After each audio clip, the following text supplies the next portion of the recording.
Assalamualaikum warahmatullahi wabarakatuh. Perkenalkan, nama saya Mira Somayani dengan NIM 858102299. Saya mahasiswa Universitas Terbuka dari UPJJ Pontianak.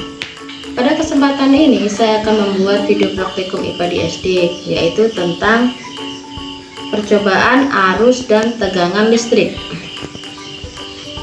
Tujuan dalam praktikum ini adalah: 1. Menjelaskan aliran arus dalam suatu rangkaian listrik. 2. Menjelaskan pengaruh tegangan terhadap satuan rangkaian. Adapun alat dan bahan yang akan saya gunakan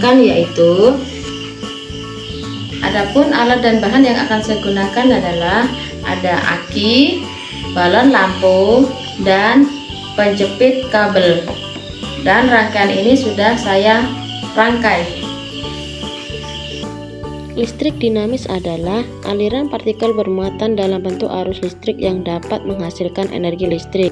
Listrik dapat mengalir dari titik berpotensial lebih tinggi ke titik berpotensial lebih rendah apabila kedua titik tersebut terhubung dalam suatu rangkaian tertutup. Sebelum melakukan percobaan, saya akan mengetes apakah alat yang sudah saya rangkai benar-benar menyala atau tidak. Untuk percobaan pertama, saya menggunakan kertas. Apakah kertas mengandung aliran listrik atau tidak? Ternyata kertas tidak bisa menghidupkan lampu, jadi kertas mengandung isolator. Selanjutnya, kita menggunakan pensil. Caranya, kita tampilkan runcing pensil dengan kedua kabel. Apakah pensil bisa menyalakan lampu atau tidak? Ternyata pensil bisa menyalakan lampu, jadi pensil bersifat konduktor. Selanjutnya, kita menggunakan kayu. Apakah kayu bisa menyalakan lampu atau tidak? Ternyata kayu tidak menghidupkan lampu, berarti kayu bersifat isolator.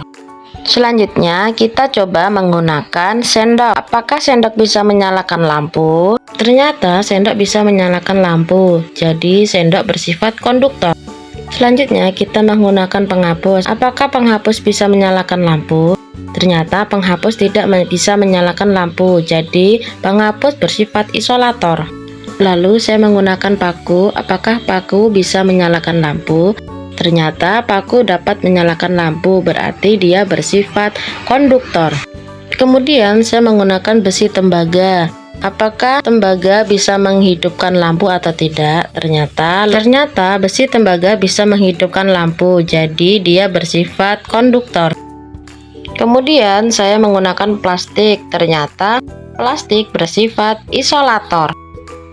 Percobaan selanjutnya menggunakan kertas. Ternyata kertas juga bersifat isolator. Selanjutnya saya menggunakan air yang diberi garam. Ternyata air yang diberi garam juga bersifat konduktor karena bisa menyalakan lampu. Percobaan terakhir saya menggunakan air keran. Ternyata air keran juga bisa menyalakan lampu walaupun menyala dengan redup, berarti air keran juga bersifat konduktor. Kesimpulannya adalah aliran suatu listrik dalam suatu rangkaian memerlukan sumber tegangan dan beban yang tertutup. Semakin tinggi tegangan listrik yang diberikan pada rangkaian, semakin besar pula arus listrik yang mengalir, yang ditandai dengan semakin terangnya lampu yang menyala pada rangkaian tersebut. Itulah tadi video percobaan praktikum saya. Wassalamualaikum warahmatullahi wabarakatuh.